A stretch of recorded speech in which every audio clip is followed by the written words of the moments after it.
근데 저는 이번에 또 약간 예전부터도 생각했던 건데 그 아까 세대를 아우른다고 했잖아요. 그러니까 엄마 아빠 입장에서도 이런 노래면 우리 애들하고 너무 같이 듣고 싶다라는 생각이 들 것 같아요. 네. 제가 팝송을 한동안 이제 잘 안 듣다가 최근에 좀 막 이렇게 찾아봤어요. 요즘 유행하는 거 막. 근데 그냥 멜로디만 듣고 뭐 이럴 때는 그냥 좋구나 노래 잘하구나. 근데 가사를 이렇게 찾아보게 되면 깜짝 놀라셨죠. 깜짝 놀라는 거예요. 예, 아주 유명하고 인기 있는 거고 노래 너무 좋고 근데 이게 가사를 이렇게 잘 보면 이거를 애들하고 같이 듣기는 그런 게 많아요. 예.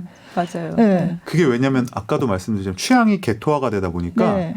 굳이 여러 세대를 아우를 수 있는 노래를 만들지 않아요. 그죠. 오히려 확실해야 됩니다. 타겟팅이. 네. 네. 젊은 심지어는 옛날에는 이런 게 있었어요. 힙합이 원래 흑인 네. 문화에서 나온 거잖아요.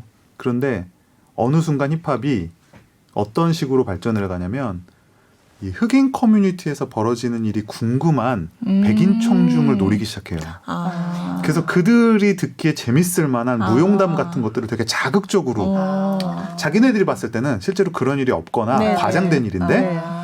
그거를 진짜 그래? 뭐 거기 안에서 그런 사건이 있어? 라는 호기심을 주기 위해서 굉장히 과장된 수사가 들어가고 네. 뭐 이런 게 있어요.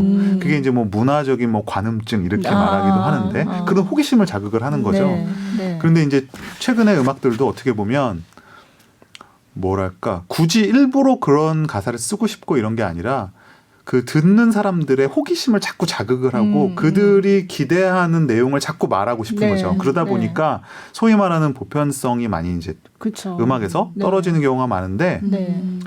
역으로 보면 그래서 사실은 케이팝의 설 자리가 만들어지는 맞아요. 겁니다. 맞아요. BTS 현상도 어떻게 보면 미국 대중음악이 그렇게 보편성을 잃어가기 시작하던 시점에 교묘하게 또 맞물려 들어갔거든요. 근데 BTS의 음악은 지금 남미도 마찬가지고요. 북미도 마찬가지고 한데 처음에는 이 부모님들이 아무래도 보수적인 세대니까 네. 이들이 뭐 BTS 이런 거 들으면 또 이런 거 또 이상한 거 듣는군 하면서 네. 이게 뭐랄까 색안경을 끼고 보세요. 그죠. 네. 그러다가 줘봐 이렇게 하면서 뭐 보고 있어 그러다 가사를 봤는데 가사에서 꿈을 노래하고 오. 행복을 노래하고 너무 건전하잖아요. 요새 네. 사람들이 많이 잃어가고 있는 자기에 네. 대한 그죠. 네. 그러니까 나르시즘이 아니라 네. 정말로 나 자신을 사랑하자는 자기에 대한 부분, 나의 정체성에 대한 부분, 나를 솔직하게 드러내자고 하는 부분들에 대한 가사가 이렇게 딱 보고서 믿기지가 않는 거죠. 그래서 그죠. 보고 야 들어. 맞아요, 진짜. 그럴 추천. 것 같아요, 진짜. 학부모가 추천하는 음악인 거예요. 맞아요. 그 진짜 남미에서도 비슷해요. 네. 남미 음악들이 또 굉장히 이렇게 더운 지방 음악들 특징이기도 한데 네. 파티 뭐 네. 파리 이런 네. 느낌이 많아요. 그러다 네. 보면 좀 어른들 입장에서 야한 가사들도 많고 그렇죠. 뭐 이렇게 즐기자 이런 너무 좀 그런 향락적인 네. 뭐 그런 가사도 많은데 춤추는 걸 딱 봤을 때는 잘 몰랐는데 가사 네. 딱 보니까 너 자신을 사랑하라. 그죠. 갑자기 학부모 추천 리스트에 들어가. 네. 야, 얘네 네. 괜찮더라 그쵸. 이러면서 맞아요. 그 집 애들도 이거 들어. 우리 애들도 듣게 우리 해야 애들도 듣게 해야 되겠네. 되겠네. 네. 근데 저는 이게 뭐랄까 좀 그냥 제 어떤 애국심의 발로일 수도 있지만 약간 되게 위대한 하나의 변화인 것 같아요. 그리고 이게 우연이 아니라는 생각이 드는 겁니다. 뭐냐면 작년에 기생충이 이 오스카를 싹 쓸었죠. 오스카뿐만 아니라 뭐 전 세계 네. 시상식을 싹 쓸었는데 그래서 사람들이 처음에는 기생충이 대단하다고 하니까 뭐 한국 사회에 대한 이야기를 그렸다고 하는데 그래서 딱 본 거죠. 그랬더니 사람들이 아니 배경만 한국이지 네. 우리 얘기를 하고 있는 거예요. 그쵸. 이게 남미에 가면 남미 얘기고 유럽에 가면 유럽 얘기고 네. 근데 BTS도 뭐 한국 청소년들이 뭐 얘기한 거겠지 뭐 한국 젊은이들이 얘기한 거겠지 딱 들어보니까 빈부의 뭐 그쵸. 금수저 흑수저 네, 얘기하고 네, 있고 네. 학교가 나를 얼마나 올가매고 있는지 이 상황에서 우리는 어떻게 꿈을 갖고 살아가야 하는지를 얘기하고 있고 나를 둘러싸고 있는 자기 혐오를 어떻게 이겨낼 것인가라는 걸 하고 있는데 네. 그냥 자기 얘기인 거예요. 그쵸. 그래서 지금 모든 전 세계에 있는 아미들이 똑같은 얘기를 합니다. 우리 얘기를 하고 있다. 맞아요. 나를 네. 대변해주고 있다. 네. 그런데 이게 그동안 뭐랄까요. 대중문화에선 늘 주변부였었고 물론 음. 지금도 아직은 주변부에 있다고 생각을 합니다만 그리고 우리 스스로 한 번도 우리나라를 보편 타당한 나라라고 우리는 스스로 믿은 적이 없었거든요. 그냥 우리는 어떻게 하면 선진국을 따라갈까. 따라가는. 네. 그냥 거의 저는 강박이었다고 생각을 하거든요. 어떻게 해서라든 이걸 뭐 억지적인 수단을 쓰더라도 우리는 근대화가 되고 현대화가 되고 어떻게 하면 저 미국을 따라갈까. 어떻게 하면 우리도 음악을 일본처럼 만들까. 그런 생각만 하고 살았는데 그러던 중에 어느 날 그냥 우리가 그런 세계 시민이 되어 있는 겁니다. 네. 우리 사회의 문제가 전 세계의 문제고 우리 사회에서 느낀 모순이 전 세계적인 모순이고 네. 우리의 사랑 노래가 전 세계인들의 사랑 노래가 되는 네. 이런 시대가 저는 이미 돼가고 있다는 요새는 확신이 들거든요. 네. 그러니까 이 보편성이라는 거, 우리가 그동안 보편성이라 그러면 우리가 말은 보편성이라고 하지만 그게 미국성이죠, 사실은. 서구성. 네. 서구성을 우리가 보편성이라고 생각을 했는데 한국 사람의 목소리가 이게 보편적인 목소리가 될 수 있다라는 거는 저는 어마어마한 감동이에요, 사실은. 음악을 평론하는 사람으로서. 네. 네. 그러니까 이게 근데 저는 그 전설의 무대 그걸 보면서 이제 BTS가 지금 이제 정말 위대한 정말 업적 이런 거를 이뤄낸 거지만 그 이전의 얘기들이 이렇게 나오니까 그래서 이게 아무것도 없던 데서 튀어나온 거는 아니구나. 그거를 알게 돼서 좋았어요. 맞아요. 네. 네. 저는 이제 문화는 항상 맥락을 네. 알아야 되고 그래서 역사를 공부한다고 생각을 하는데 그죠. 그래서 저는 BTS를 얘기할 때 영어로는 Evolution and Revolution of K-pop이라고 말합니다. 뭐냐면 네. 우리가 그동안 쌓아왔던 한국 대중음악의 역사, 뭐 가령 해방 이후의 네. 역사부터 우리가 말할 수도 있을 것이고 네. 아니면 우리가 뭐 서태지와 아이들부터 얘기할 수도 있을 것이고 뭐 88 올림픽을 기점으로 그쵸. 잡을 수도 네. 있어요. 뭘로 잡을 수도 있는데 어쨌든 우리 한국의 대중문화가 쌓아온 축적된 것의 하나의 가장 최신 그쵸. 진화판이다. 진화판. 그런 네. 의미에서 에볼루션이라고 생각을 하고 네. 이제 제가 혁명이라고 생각하는 부분은 우리가 그동안은 어찌됐건 우리 안에 갇혀 있었거든요. 그리고 우리가 K-팝이라고 하는 어떤 뭐 퍼포먼스나 음악도 이 정도까지가 한계일 거야라고 하는 어떤 암묵적인 그런 네. 동의에서 음악을 만들어 왔어요. 근데 BTS가 어느 날 갑자기 전 세계의 보편적인 대중음악으로서 한국 K-팝을 딱 선언을 하고 그게 받아들여지고 있어요. 공감을 얻고. 네. 그런 점에서는 완전히 혁명이라고 그쵸. 생각을 하거든요. 네. 그래서 그런 점에서 저는 진화이면서 동시에 혁명이다 이런 네. 표현을 쓰는데 네.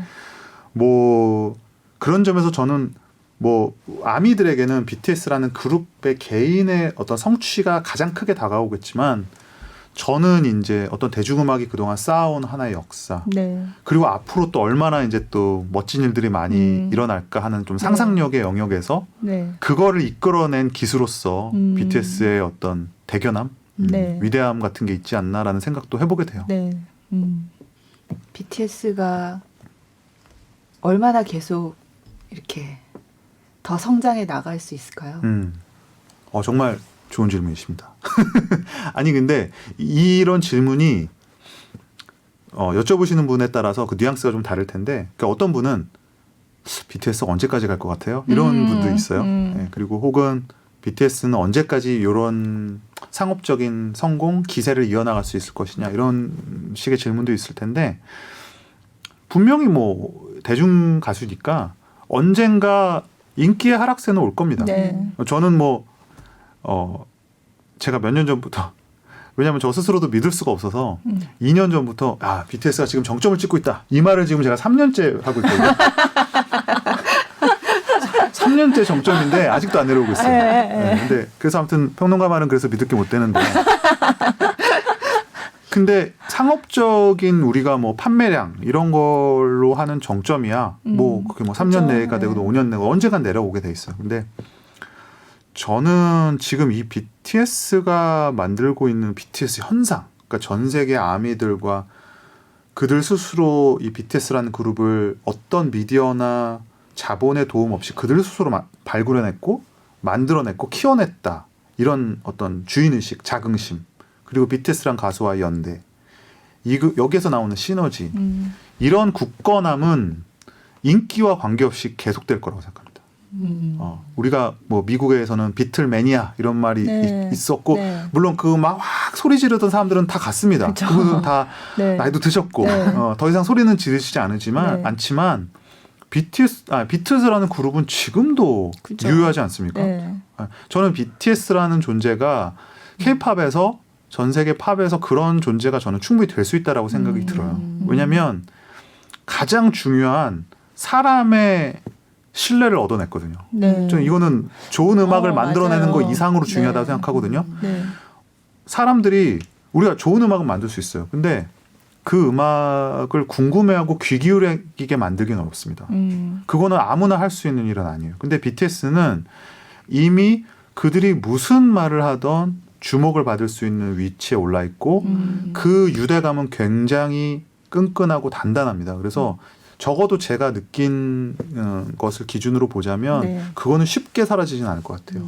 트렌드가 바뀐다고 해서 BTS가 뭐 멤버들이 나이를 먹는다고 해서 바뀔 만한 성질의 것은 아니기 때문에 굉장히 그들의 커리어는 그들 뭐 솔로 커리어가 될 수도 있고 그룹 네. 커리어가 될 수도 있지만 굉장히 오래 지속될 수 있을 것이라고 생각을 하고 저는 그런 사례가 한번 좀 나왔으면 좋겠어요. 사실 뭐 K-팝이라는 게 그냥 뭐 지나가는 뭐 유행 뭐 그냥 반짝하고 많은 거 이런 거 말고 네. 한국도 뭐 비틀즈, U2, 네. 네. 마이클 잭슨, 뭐 네. 마돈나처럼 이렇게 커리어가 뭐 나이가 들면 나이가 든 대로 그들의 팬들과 소통하고 그렇죠. 이런 게 네. 저는 중요하다고 생각을 하는데 저는 아마 K-팝 역사상 첫 그런 사례를 한번 목도할 수 있지 않을까 이런 기대감을 좀 갖고 있어요.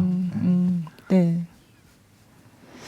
어쨌든 BTS가 굉장히 돋보이는 그런 상황인데 근데 전반적인 이 K-팝으로 봤을 때는 또 이게 K-팝이랑 BTS는 다르다라고 얘기하시는 분들도 있지만 그렇지만 어쨌든 K-팝이라는 이 큰 그림을 본다면 그럼 앞으로의 K-팝은 사실 K-팝이 도대체 뭐냐 하면은 거기에 대해서도 아직 굉장히 얘기들이 많은 상황이잖아요. 앞으로는 어떻게 갈 거라고 보세요? BTS 이후에도 굉장히 지금 많이 나오고 있고 또 예전과는 다르게 처음부터 막 해외를 생각하고 그렇게 많이 나오고 있잖아요. 그래서 어떻게 보세요? K-팝이 저는 어떤 큰 그림. 좀 다변화가 될 것 같거든요. 네.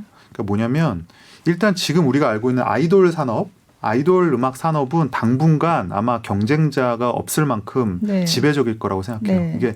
이게 이제 전체적인 큰 어떤 대중음악의 지형을 보면 우리가 소위 그 틴팝이라고 하는 네. 네. 그게 있어요. 그러니까 네. 10대들이 주로 듣고 상대적으로 좀 건전하고 네.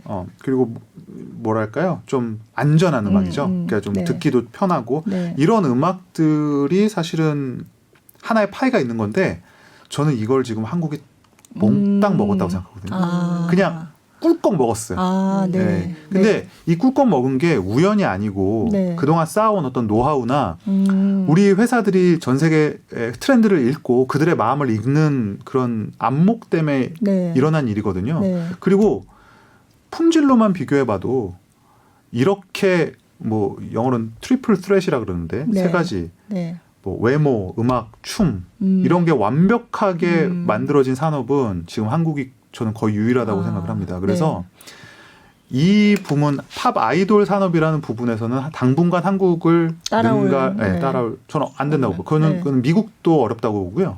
일본도 마찬가지라고 보는데 이게 그렇게 단번에 넘을 만한 근데 우리가 뭐 경제에서 대체자라는 게 있잖아요. 네. 뭐가 시들려면 이게 그냥 시드는 게 아니라 다른 게 대체할 그쵸. 수 있을 때 시드는 건데 네. 그래서 저는 K-팝이 생각보다 오래 갈 거라고 보는 이유가 마땅한 대체제가 지금은 없다.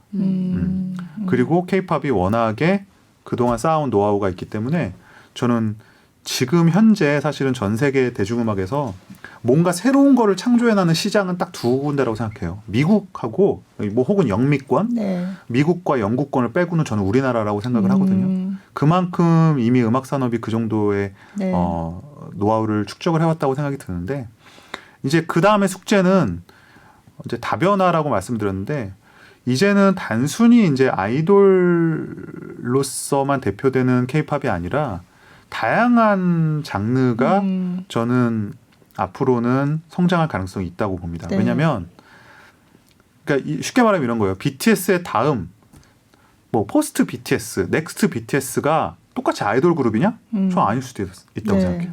저는 그냥 예를 들면 그냥 솔로 가수일 수도 있다고 네. 생각합니다. 뭐 어떤 락 밴드일 수도 있다고 생각이 들어요. 사실은 몇 년 전만 해도 뭐 한 10년 전만 해도 한국에는 아이돌만 있는 줄 아는 사람들도 많았어요. 그러니까 한국의 대중음악은 다 그건 줄만 알았던 네. 사람이 많은데 네. 이미 이제 BTS나 뭐 싸이나 이런 걸 통해서 사람들이 한국에 눈을 돌리기 시작하고 나니까 네. 너무 많은 다른 것들이 발견이 되기 시작한 거예요.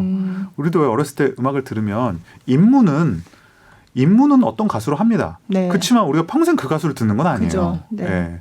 클래식도 클래식도 많이 다루셨으니까 처음에는 저는 리차드 클레이더만이 클래식인 줄 알았거든요. 네. 아니 뭐 그것도 아니 그러니까 이제 클래식. 그런 네. 뭐 예를 들어 뭐 입문할 수 세미 있는. 클래식이라고 네, 하나요? 네, 뭐 그런 네. 거로도 입문했다가 나중에는 뭐 말로도 듣고 네, 뭐 네. 이렇게 하는 거 아니겠습니까? 네. 마찬가지로 지금은 케이팝 아이돌이 전부인 것처럼 생각이 되던 시절도 있었지만 사람들이 들어와 보니까 나는 아이돌이 좋아. 여전히. 근데 나는 보니까 난 인디 음악이 좋아. 네. 지금 이런 경향이 많이 생기고 있어요. 네. 그래서 미국에서도 작은 규모긴 하지만 한국 힙합 아티스트나 R&B 아티스트들 그리고 네. 락커들이 그 공연을 하고 그들을 밑바닥에서부터 이렇게 팬덤을 확보해 나가고 이런 경향이 지금 많아지고 있거든요. 네. 그러니까 네. 전반적인 상승인 거죠. 그러니까 네. BTS가 몰고 온 이 후폭풍이라는 게 맞아요. 단순히 네. 아이돌 산업의 성장 그건 물론입니다. 네. 그건 이제 뭐 언터처블한 산업이 됐다고 보고 그 외에도 한국 대중음악의 모든 전반에 대해서 관심을 갖는 그런 영향을 이끌어내고 있다. 네. 제가 그 미국에서 BTS가 그 등장하기 전까지 제 주변에 한국 대중음악이 뭐 어때 이런 거 물어보는 사람이 없었어요. 제가 음대에서만 10년을 있었는데도 네. 같은 음악 대학에 있는 뭐 교수나 뭐 연구자들이 뭐 한국 대중음악 뭐 이런 걸 궁금해하는 사람이 없었어요. 네. 그냥 국악은 알고 있지만 근데 BTS가 뜨고 나서 갑자기 한국에 그러면 힙합은 어때? 한국의 뭐 락 음악은 어때? 이런 네. 뭐 한국은 네. 다 BTS 같아 음악이? 그럼 이제 제가 할 말이 있죠. 뭐 그죠. BTS 같은 것도 네. 있고 뭐 아닌 것도 있고 뭐 이러면서 그게 그만큼 파이가 이제 더 커지는 거죠. 관심이 늘어나고 네. 음악에도 관심이 생기고 사회에도 관심이 생기고 네.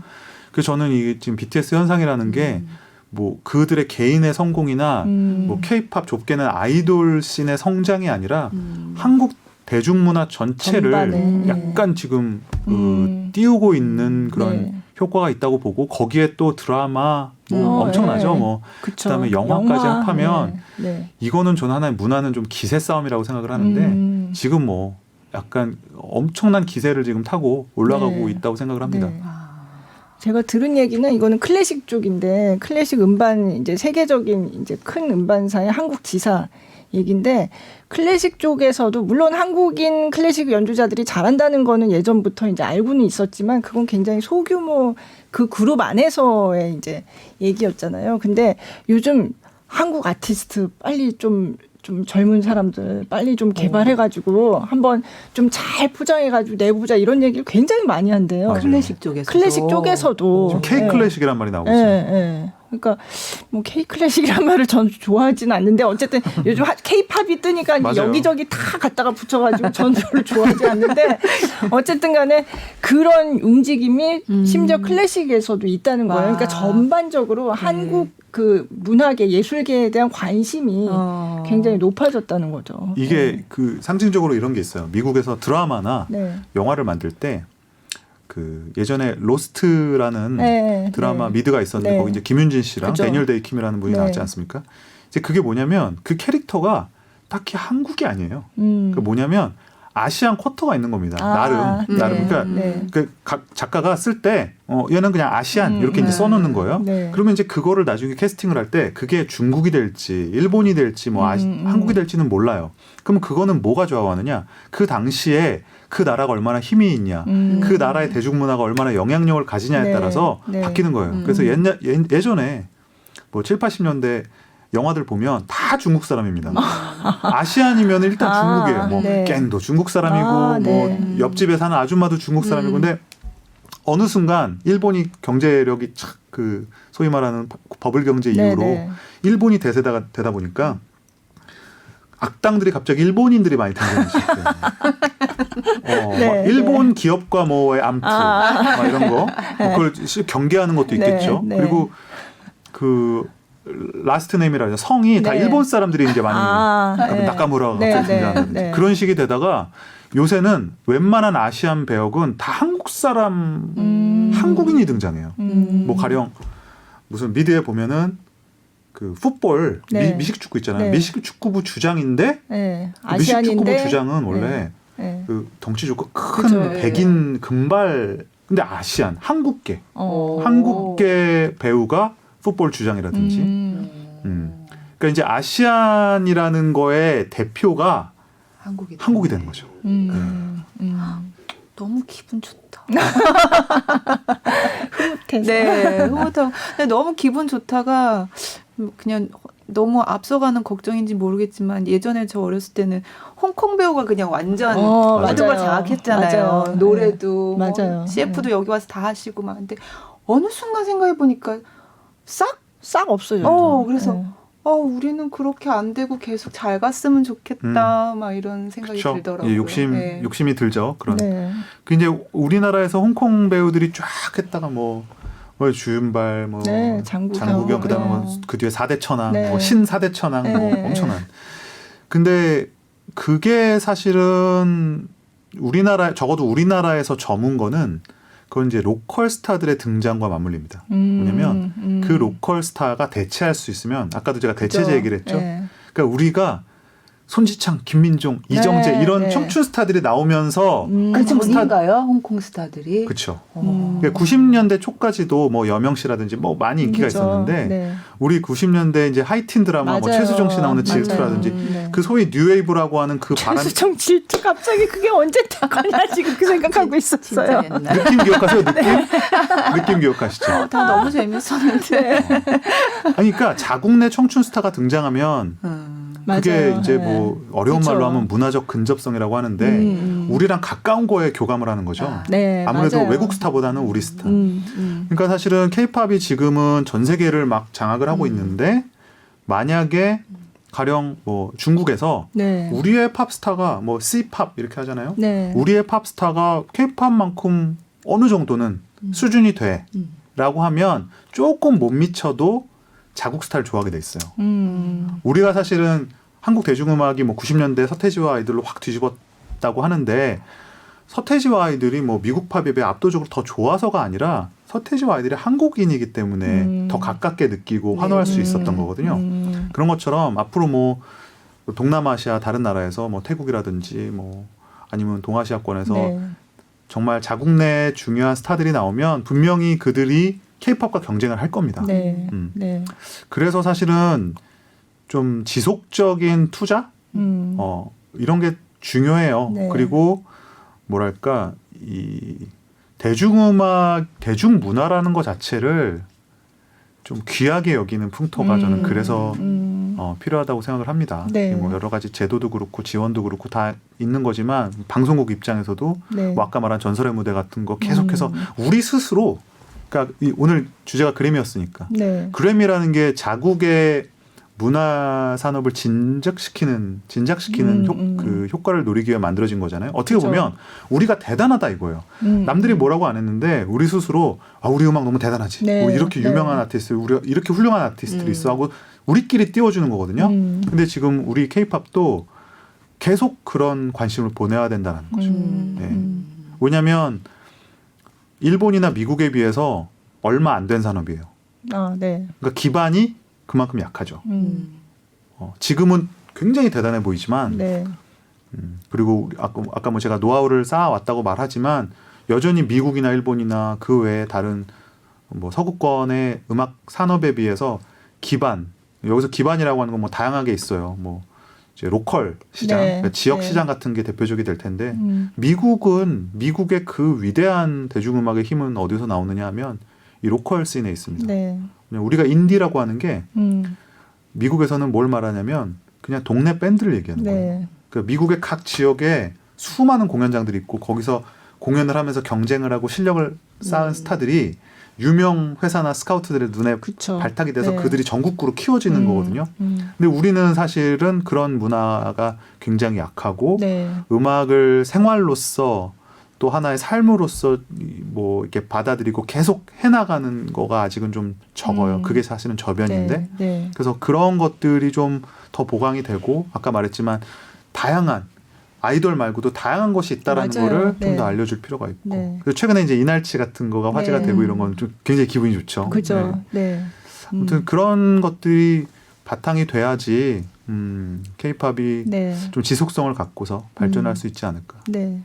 그러고 보니까 제가 얼마 전에 인디 음악가들이 이제 요즘 공연을 못 하잖아요. 거기 홍대 주변에 인디 공연장들이 대부분 라이브 클럽 형태로 맞아요. 이렇게 했는데 공연을 못 하고 하니까 굉장히 어렵고 문 닫은 이제 공연장들이 많고 그래서 그 축제를 자발적으로 하는 거를 취재를 했었거든요. 근데 그때 이제 무슨 생각 그 인디 뮤지션들이 굉장히 그런 얘기를 많이 했어요. 이게 다 따로 있는 게 아니다. 이게 뭐 물론 이렇게 엄청 잘 나가는 그런 뮤지션들도 있지만 또 이렇게 정말 풀뿌리처럼 이렇게 이런 어떤 기초적인 하부에서 이렇게 음악을 만들어가는 사람들도 있어야 이게 생태계가 유지가 되는 건데 지금 사람들의 관심은 너무 이게 빛나는 쪽에만 가 있으니까 그래서 굉장히 힘들다고 이렇게 호소를 하시더라고요. 그리고 그때 들으니까 또 그런 문제가 있더라고요. 지금 또 그 코로나 때문에 이제 많이 사람들이 모이는 거를 이제 못하게 하는 그런 상황이잖아요. 이제 거리두기 지침에서 대중음악 콘서트는 그러니까 공연이 아니라 모임 행사로 분류가 된대요. 대중음악 콘서트는. 그래서 이게 지금 상황에서는 거리두기 이 지금 상황에서는 100명 이상 모일 수 없는 그런 제한에 걸린다는 거예요. 그래서 근데 대중음악 콘서트라는 게 모든 게 다 막 다 떼창하고 막 이러지 않잖아요. 그게 단순히 장르별로 이건 대중음악 콘서트니까 사람들이 난리치고 이게 통제가 안 될 거야. 이런 식으로 돌아가지 않잖아요. 그런데도 이제 대중음악이라고 분류가 되면 공연을 할 수가 없다는 거예요. 네. 그래서 이소라 콘서트가 취소가 됐어요. 놓지 못할. 네. 그러니까 그 이소라 콘서트를 예매했던 제가 아는 분이 네네. 얘기를 하더라고요. 그게 취소됐대요. 막 이러면서 아니 그거는 떼창은커녕 다들 이렇게 눈물 주르 흘리고 조용히 앉아서 듣다가 오는데 그러니까. 왜 이게 취소됐는지 모르겠다. 그 얘기를 하더라고요. 그러니까 다른 공연도 물론 힘들죠. 다른 공연계도 힘들지만 거기는 어쨌든 자리 띄어앉기를 하면서 공연을 이제 방역하면서 조심조심 하고 있잖아요. 네네. 근데 대중음악 콘서트는 못 열고 있는 거예요, 대부분. 네. 지금 뭐 K-팝 뭐 온라인 콘서트 네. 뭐 이런 것들 뭐 BTS 방방콘 같은 거 그죠. 있었지만은 네. 이 포맷으로 이득을 받고 혹은 지속을 해나갈 수 있는 거는 극소수예요. 극소수예요, 정말. K-팝 뭐 네. 공연계에 있으신 분들은 다 알 네, 거예요. 그게 네. 굉장히 그냥 남의 나라 얘기 같은 그죠. 거죠. 네. 예, 그래서 우리가 그쪽에 아무리 지원을 한다 그래도 어쨌든 돌아가는 네. 이득은 일부에서만 가져갈 수밖에 네. 없습니다. 네. 근데 아까 말씀해 주셨지만은 인디나 우리가 지금 생각했을 때는 우리나라 모든 분야가 좀 그런 면이 있어요. 뭐냐면 하나가 잘 되면 거기에 네. 이제 몰빵한다 그럴까? 네. 그러니까 제 생각에는 여전히 좀 작은 나라기도 하고 어느 정도 이렇게 리소스나 이런 게 한정돼 있다고 생각을 하니까 뭐든지 집중. 네. 요새는 이게 잘 나간다. 그럼 네. 일단은 거기에 막 쏟아붓고. 네. 그래서 나머지는 또 나중에. 네. 근데 이렇게 생각을 할 수 있는데 음악은 사실은 근본적으로는 다 연결돼 있습니다. 네. 음악은 아이돌 음악이 뭐 따로 있는 게 아니고 그죠. 네. 그 청중이 완전히 나눠져 있는 게 아니에요. 네. 그러니까 얼마든지 뭐 아이돌 BTS의 팬이 뭐 인디 그룹의 공연을 가고 그죠. 뮤지컬을 가고 네. 힙합 공연을 가고 그게 전혀 다른 게 아니거든요. 그래서 사실은 이게 하나의 어떤 뭐랄까요 일관성을 갖고 두루두루 이 음악계 전반에 투자와 지원이 이루어져야 되는데 이게 단순히 우리가 K-팝 이러니까 네. 우리가 밖에 나가서 뭐 외화벌이 하는 K-팝 일부 아이돌 가수들만을 우리가 네. 지금 K-팝이니까 네. 그걸 육성해야 된다라고 생각하면 네. 저는 좀 자가당착 그죠. 같은 거라고 네. 생각을 해요. 네. 맞아요. 네. 그래서 제가 정말 K-팝에 정말 빛나는 잘 나가는 이런 쪽도 취재하지만 또 이런 소규모 극장에서 이제 공연하는 뮤지션들 이런 사람들도 만나고 하니까 참 여러 가지 생각이 들더라고요. 네. 그리고 지금은 SNS나 이런 네. 것들이 기존의 뭐 레거시 미디어라고 하는 홍보보다도 더 어떤 큰 파급력을 만들어내는 맞아요. 것이기 때문에 네. 네. 아까도 말씀드렸지만은 제2의 BTS가 네. 소위 말하는 뭐 3대 기획사, 4대 기획사 이런 데서 나오리란 법이 없습니다. 그렇죠. 사실 네. BTS도 처음에 그렇게 큰 그럼요. 기획사에서 그쵸. 출발한 아이돌이 아니잖아요. 아니 빅히트라는 그룹이 그죠. 지금에서야 우리가 탑 그쵸. 그룹으로 알지만 당시에는 우리가 말하는 3대 기획사 안에 못 들어가는 그쵸. 그룹이었잖아요. 처음에는 망하지만 않으면 다행이다 그럼요. 이렇게 생각했다고 방시혁 아, 그럼요. 네, 의장이 그렇게 직접 얘기를 했잖아요. 거의 뭐 간절한 마음으로 그죠. 해봤던 네. 어떻게 보면 마지막 시도 같은 그쵸. 거였는데 네. 그것도 본인 뭐 방시혁 그 의장이 생각하시는 어떤 체계적인 상업적인 그 계획 안에서 벌어진 것이 아니라 그쵸. 정말 그냥 밑바닥에서 뭐 풀뿌리처럼 네. 퍼진 하나의 현상이었단 말이에요. 네. 그러니까 네. 이게 다음은 뭐가 될지는 모르는 맞아요. 거예요. 그러니까 우리가 맞아요. 이거를 막 딱 좁게 생각해서 네. 지금 우리가 생각하는 K-팝, 아이돌, 뭐 그 안에서의 뭐 한류 이렇게만 생각할 건 아니다. 네, 맞습니다. 그러니까 음악을 다양하게 좀 그리고 듣는 분들도 다양하게 좀 들어주시고. 네, 저희는 클래식도 방송하지만 또 다른 장르도 하고. 네. 네, 오늘 같이. 네, 네. 아 너무 재밌네요. 지금 네. 몇 시인가요? 제가 시계 보기가 무서워가지고 거의 5시가 다 돼가요. 난 맨날 이래. 오늘 어떻게 하고 싶으신 얘기 다 하셨는지. 하고 싶은 거보다 이상으로 한 것 같습니다. 약간 뭐 이렇게 네, 개미지옥처럼 네, 말을 하다 보니까 네. 이게 어느 순간 방송을 한다라는 생각을 의식을 안 하게 되고 네. 그 무슨 카페에서 그죠. 수다 떠는 것 같은 느낌이 들어요. 저희가 노리는 거예요. 그게 오신 분들마다 다 그렇게 얘기하신다니까요. 그러세요. 네. 가격대 성능비가 엄청 너무 오늘- 길게 얘기했는데 네. 아니 사실은 재밌었어요. 그래도 저는 사실 또 하고 싶은 얘기는 K-팝이 예전에는 한국말로 해야지 이게 K-팝이고 외국어로 하면 아니다 이런 얘기가 많았거든요. 그래서 그때는 방탄소년단이 한국어로만 노래하고 미국 영어로 된 노래를 내기 전이었어요. 예. 근데 언어로만 이렇게 정의하기에는 이제는 상황이 완전히 달라진 거잖아요. 언어로는 그죠. 이제는 안 되는 거죠. 크게 그러니까 네. 언어적인 구분은 뭐 편의적인 구분일 수는 있지만 네. 그게 결정적인 구분이 이제는 될 수가 없다라고 그죠. 생각을 하는 네. 게 듣는 사람이 네. 한국 사람만이 더 이상 아니에요. 그죠. 그러니까 예를 들면 뭐 일본에 가서는 일본말, 미국에서는 미국 뭐 영어, 그 라티노들한테는 스페니쉬 네. 이런 걸로 충분히 할 수 있는 거고 네. 그게 우리가 통제하고 우리가 만들어내는 스타고 뭐 심지어 이제는 그 그룹 안에 외국인도 있지 않습니까? 그러니까요. 그러니까 이제 네. 그것만으로 볼 수 없는 그러니까 K-팝이 우리가 뭐 초국가적 이런 말 쓰는데 네. 진정한 네. 초국가적인 장르 산업으로서 이미 진입을 했다고 생각이 들고 저는 하나의 어떤 거대한 세계 같은 느낌입니다. 이제 K-팝이라는 거가 어떻게 보면 팬덤까지 저는 포함한 개념이라고 생각을 하거든요. 그러니까 만약에 외국 사람들이 K-팝은 뭐가 달라라고 하면 저는 음악을 들려주기보다는 네. 뮤직비디오나 그렇죠. 아니면 네. 팬 커뮤니티를 보여주고 싶어요. 이렇게 노는 게 K-팝이다. 네. 아. 네. 이런 식으로 소통하는 게 K-팝이다. 아. 왜냐하면 K-팝을 좋아하다 보면 미국 사람들도 한국 사람들하고 닮아가요. 말투도 비슷해지고 아 그래요? 화나는 포인트도 비슷합니다. 심지어. 어머, 그래요? 그 덕질에는 국경이 없습니다.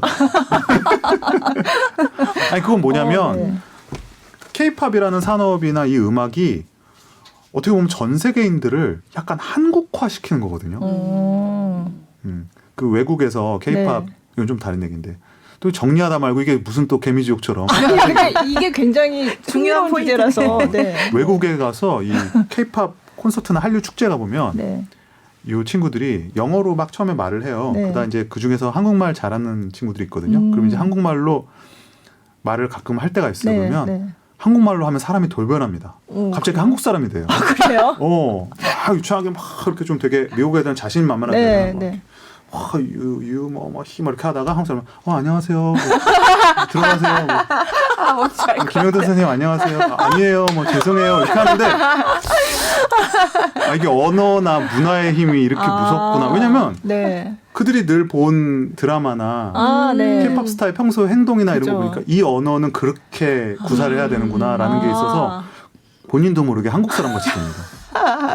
너무 재밌어. 그런 태도를 따라하다 보니까 네. 평소에는 한국 팬들만의 유난한 어떤 문화 같은 것들을 외국인들도 이제 따라해요. 예를 그래서- 들면 어떤 거예요? 글쎄 뭐 너무 예민한 게 많은데 그래요? 뭐 가령 뭐 네. 이런 거죠. 그 외국 문화에서는 원래 네.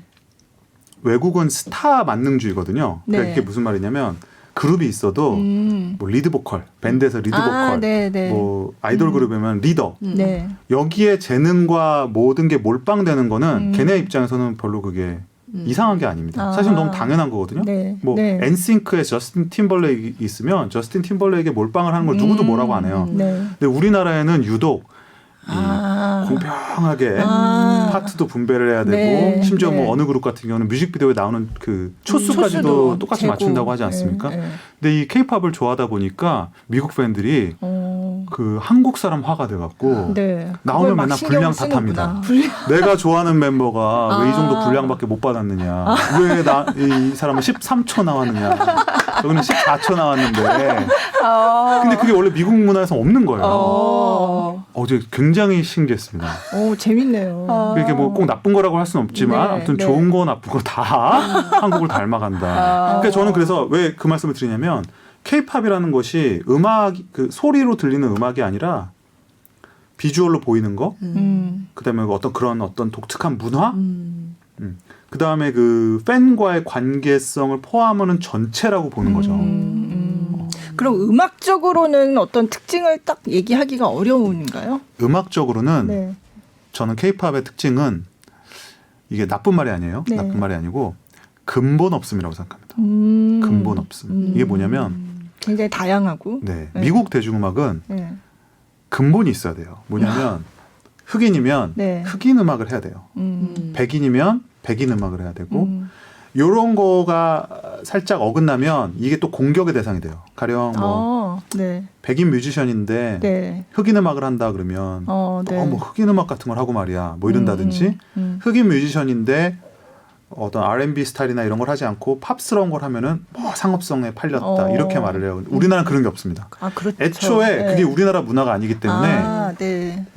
우리에게는 그게 뭐 미국의 음악인지 영국의 음악인지 뭐 유럽의 음악인지가 별로 중요하지 않아요. 네. 듣고 좋고 재밌으면 네. 되거든요. 네. 심지어는 이게 뭐 50년대 음악인지 60년대 음악인지도 별로 중요하지 않아요. 그래서 뭐 우리나라는 K-팝을 잘 들어보시면 모든 시대 모든 장르가 막 정말 막 뒤섞여 있습니다. 그래서 제가 근본 없음이라고 하는 거거든요. 그러니까 막 근본이 뭐 이렇게 근본을 따지는 거. 너는 뭐 어디에서 뭐 네, 네. 족보를 따질 때 뭐 네. 누구 파의 몇 대손 이런 게 별로 중요하지 않아요. 네. K-팝은 애초에 그렇게 탄생한 음악이 아니기 때문에 그렇죠. K-팝은 듣고 좋고 네. 보기에 멋있고 가사 좋고 팬들과의 관계가 탄탄하면 된다라는 어떤 철학 위에 서 있는 음악이기 때문에 네. 그 외의 모든 것들의 한계를 거부합니다. 그래서 경계를 넘을 수 있고 쉽게 네. 네. 얼마든지 무슨 장르든 뭐 흑인이든 백인이든 라틴은 상관없어요. 네. 그리고 어떤 시대든 마음대로 넘어갈 수 있어요. 예. 그래서 그런 어떤 좋은 의미에서의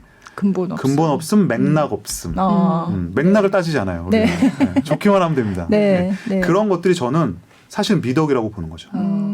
그게 편견을 깨주거든요. 네. 이거는 뭐 누가 무슨 뭐 영국의 백인 노동자가 하는 음악이다 이런 게 없는 거예요. 미국의 남부 흑인이 하는 음악이다. 근데 신기한 게 뭔지 아십니까? 실제로 전 세계 음악이 그렇게 바뀌어가고 있어요. 굉장히 케이팝스러운 마인드로 실제 전 세계 음악씬이 바뀌어가고 있어요. 이제 더 이상 뭐 흑인 음악이다, 백인 음악이다, 뭐 힙합이다, R&B. 요새는 힙합과 R&B의 경계도 굉장히 모호해지고, 좀 모호한 것 뭐 같아요. 팝과 네. 컨트리의 네. 경계도 모호해지고, 심지어 컨트리와 힙합과의 경계도 이제 모호해지는 아티스트들도 많이 나오고 있지 않습니까? 네. 네. 그게 저는 뭐 케이팝의 영향이다 이렇게까지 말하면 너무 과장인 것 같고, 적어도 그게 앞으로의 좀 시대 정신이 아닌가? 그런 경계 넘기, 네. 근본 없음, 맥락과 상관없이 모든 것이 가능한 음악. 근데 저는 그거의 결정판은 이미 우리가 만들어 놨거든요. 네. K-팝이라고. K-팝. 그래서 K-팝이 당분간 흥할 거라고 보는 이유도 네. 그런 부분도 있는 거예요. 너무 지금 시대와 딱 맞아요. 네. 소셜 미디어와 너무 맞고. 혼종. 맞아요. 혼종. 네. 네, 혼종이라는 표현 좋은 네. 표현이 있었네요. 네. 하이브리드 이렇게 하이브리드. 말하잖아요. 예. 네. 그러니까 저는 아주 그냥 궁극적인 하이브리드라고 생각을 합니다. K-팝이라고 하는 거. 그럼 이를테면 한국에서 제작을 하지 않은 팀도 이를테면 외국에서 뭐 외국 사람들이 프로듀싱을 했는데 K-팝 스타일로 우리는 K-팝을 한다. 이것도 가능한 건가요? 그거는 그들이 네. 그렇게 규정을 할 수는 있겠죠. 우리 생각에는 가령 외국의 그룹인데 네. K-팝이다라고 말하기는 어렵죠. 왜냐하면 K-팝이라고 하는 건 어쨌든 우리 한국이라는 나라가 주도권을 갖고 있는 장르를 말하는데 네. 근데 그들 입장에서는 우리는 K-팝 스타일로 만들었다 충분히 말할 수 있는 거고 나중에 진짜 어느 날이 돼서 K-팝이 마치 뭐 보사노바 이런 것처럼 네. 하나의 장르로 뭐 구분될 수도 있지 않겠습니까? 네. 이제 저는 네. 그거보다는 좀 더 광범위한 세계라고 보기 때문에 네. K-팝이 어떤 특정한 장르로 남을 것 같지는 않아요. 네. 근데 다만 외국 입장에서 우리는 이번에 K-팝 스타일로 음악을 만들어봤어요. 네. 저는 사실 있다고 생각을 하거든요. 네. 그들이 대놓고 네. 말하지 않지만 최근에 팝 음악을 듣다 보면 이거 K-팝 스타일로 만들었네 이런 것도 있고 분명히 K-팝 그룹을 모방한 네. 뭐 미국 그룹, 영국 그룹, 그쵸. 중국 그룹 네. 얼마 전에 뭐 그 엑스팩터로 유명한 영국의 뭐 전설적인 제작자인 사이먼 카월이 네. 자신의 그 새로운 쇼를 소개하면서 네. K-팝은 가라. 브리티시 팝이 브리티시 팝. 나가신다. 네. 그래서 의식을 하고 있다는 거거든요. 그러네요. K-팝은 가라. K-팝의 시대는 끝났다. 어. 근데 사실 좀 뜬금없거든요. 그러니까 누가 끝났다고 갑자기 왜 했나. 그래? 근데 본인이 찔린 거죠.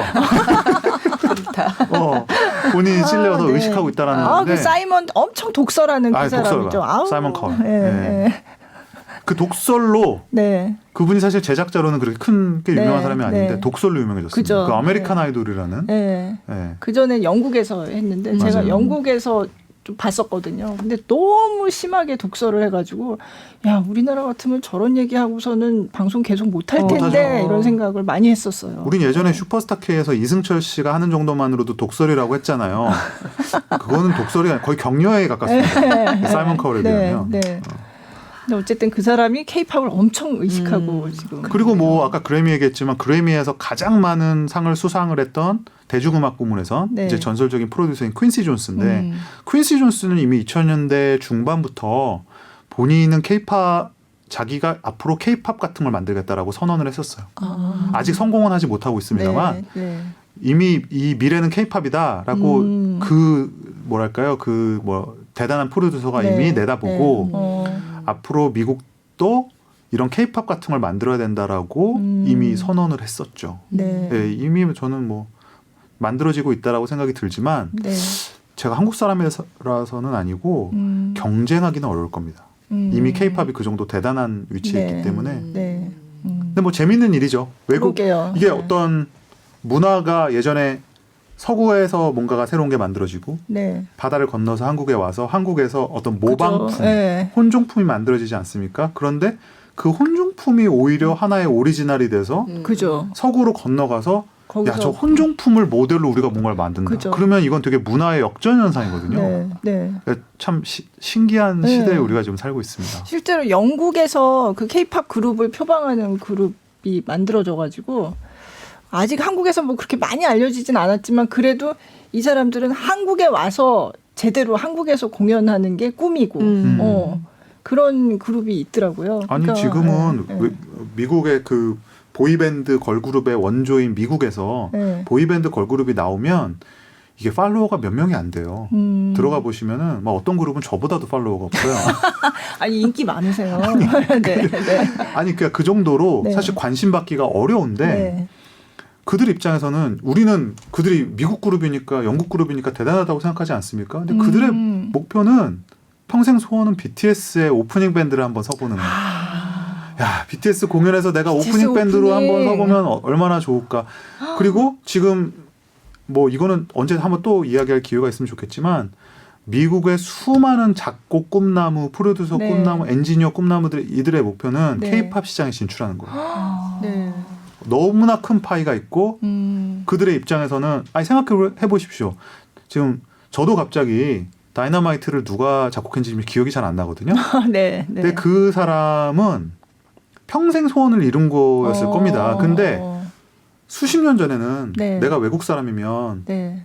작곡가로 성공한다 그러면 그쵸. 미국에서 네. 성공을 하는 네. 거지. 네. 내가 케이팝 곡을 만들어서 케이팝 곡이 뭐 빌보드 차트 1위에서 내가 그 사람이 그래미 후보에 올라서 나는 그렇게 성공하겠다. 그 누가 그런 말을 믿어주겠습니까? 그쵸. 네. 없는 일이거든요. 근데 이제는 시대가 바뀌어서 미국의 유명 스칸디나비아 쪽에는 또 음악 그 교육 시스템이 잘 돼 있는데 네. 그쪽에 실용 음악 하는 친구들, 네. 저도 개인적으로 아는 친구들도 많은데 네. 그 사람들의 꿈이 네. 케이팝에 가는 겁니다. 네. 내가 BTS의 곡을 하나 써올 수 있을까? 아. 네. 거의 뭐 간택을 당하는 거죠. 네, 네. 수많은 사람들이 데모 테이프를 지금도 그렇겠는데요. BTS에게 네, 보내고 네. 뭐 네. 혹은 다른 블랙핑크에 보내고 하는데 네. 이제 우리가 갑이 돼서 네. 딱 앉아갖고 너 딱 연락하면은 그분들 실제로 말하는 거 보면은 네. 자기가 뭐 이렇게 화장실에서 이렇게 볼일을 보고 있는데 연락이 왔다. 엄마가 네. 전화가 와갖고 누가 널 찾는다 그래서 아 누구 그래서 그랬더니 뭐 BTS라 그러는데 그랬더니 막 뛰어나와갖고 막 진짜 막 괴성을 질렀다는 거 아닙니까 이제 작곡가의 커리어가 네. 완전히 이제 터닝 포인트가 만들어지는 거죠. 지금 이제 케이팝이 그러니까 우리는 지금 우리 가수 입장에서 생각하지만 외국 입장에서 보면 외국 수많은 뮤지션들, 작곡가 지망생들 혹은 아까 말했지만 케이팝을 꿈꾸는 워너비들에게는 네. 동경과 선망의 대상이죠. 그렇더라고요. 네. 지난번에 우리 케이팝 했을 네. 때 네. 그 외국의 가수들이 한국 무대에 서보는 게 꿈이라고 그럼요. 했다고. 맞아요. 네. 네. 너무 기분 좋다. 우리 또 오늘 국뽕 한 사발이라고. 그러니까 근데 이게 얘기하다 보면 결과적으로는 그 얘기가 안 갈 수가 없더라고요. 이게. 아니 근데 이거가 뭐 네. 우리가 근거가 없다면 그죠. 또 아주 그 저급한 어떤 내셔널리즘으로 장사를 하네라고 할 수 있겠지만 저는 오히려 우리나라 지금 이거 들으시는 분들이 알고 있는 것보다 제가 장담합니다. 훨씬 큽니다. 왜냐하면 제가 미국에서 살아봤고 네. 오랫동안 지켜봤기 때문에 저는 이걸 알거든요. 근데 지금 우리가 느끼는 것보다 훨씬 큽니다. 지금 한류, 네. 뭐 BTS 현상, 케이팝의 붐이라는 거는 네. 우리가 생각하는 것보다 뭐 거기다 한 곱하기 2 하셔도 좋아요. 그러니까 근데 아직도 진짜 정말 그렇게 유명해? 그거를 저한테 물어보는 분들이 계세요. 진짜 BTS가 그렇게 밖에서 그렇게 유명해? 막 아직도. 네. 저는 사실 처음에 그런 말이 네. 좀 짜증났거든요. 아니 뭐 왜 아직도 왜 그 의심해? 근데 요새는 제가 아까 뭐 우리가 투 트랙 정수를 말씀드렸는데 네. 저도 이제 트랙을 하나 만들었어요. 뭐냐면 네, 네. 그런 분들이 계속 있어야 제가 방송을 또 나가는 이런 데서도 불러주지 네, 않을까. 네, 모르시는 네. 분들이 앞으로도 많았으면 네. 좋겠습니다. 네, 알겠습니다. 오늘 참 얘기하면서 너무 기분이 좋고 뿌듯하고 네. 그리고 이제 두 분은 객관성을 잃지 않으려고 아미는 아니시고 다시 한번 아미는 말씀드립니다. 아니시라는 네, 거. 네. 아무튼 너무 재밌었고요. 어떻게 나와보시니까 어떠셨어요? 오늘 저희랑 거의 오랜 시간 함께 얘기하셨는데. 우리 1, 2부로 나눠야 될 것 같아요. 너무 길어서. 제가 이 소위 말하는 공중파나 네. 뭐 혹은 이렇게 이름 있는 방송국에 나와서 네. 목이 아파 보기 처음이에요. 아니 보통은 준비해 온 뭐 대본 같은 거 있잖아요. 네, 그러면은 네. 다 얘기 못 하시죠? 얘기는 뭐 그걸 다 할 수도 없을 뿐더러 가끔은 그 진행자가 더 말씀을 많이 하시는 경우가 많이 있어요. 근데 네. 오늘은 말하면서 목이 막 잠길 뻔한 적도 많이 있었고. 근데 너무 진짜 기분이 좋고요. 네. 아니 너무 진짜 제가 평소에 좋아했던 이 우아한 방송에 나와갖고 네. 이런 얘기를 뭐랄까 이렇게 힘주어 말할 수 있는 네. 기회가 생겼다라는 거에 너무 감사드리고 네. 너무 진짜 네. 영광이었습니다. 네, 저희도 나와주셔서 너무 좋았고요. 그래도 또 이 얘기는 했어야 되는데 하는 거 없으세요? 다음 시간에 하도록. 네, 알겠습니다. 저도 다 계산이 있거든요. 네. 다음에 나오시겠다고 이야기하고 가시네요. 네, 또 뭐 알겠습니다. 좋은 일이 있어서 나오실 수 있죠. 그렇죠. 예. 네. 오늘 뭐 BTS와 그래미, K-팝 얘기를 또 김영대 음악평론가를 모시고 해봤습니다. 너무 즐거웠고요. 정말 다음번에 또 나와주세요. 네, 알겠습니다. 네, 저희는 다음 주에도 뵙겠습니다. 고맙습니다. 네, 감사합니다. 네.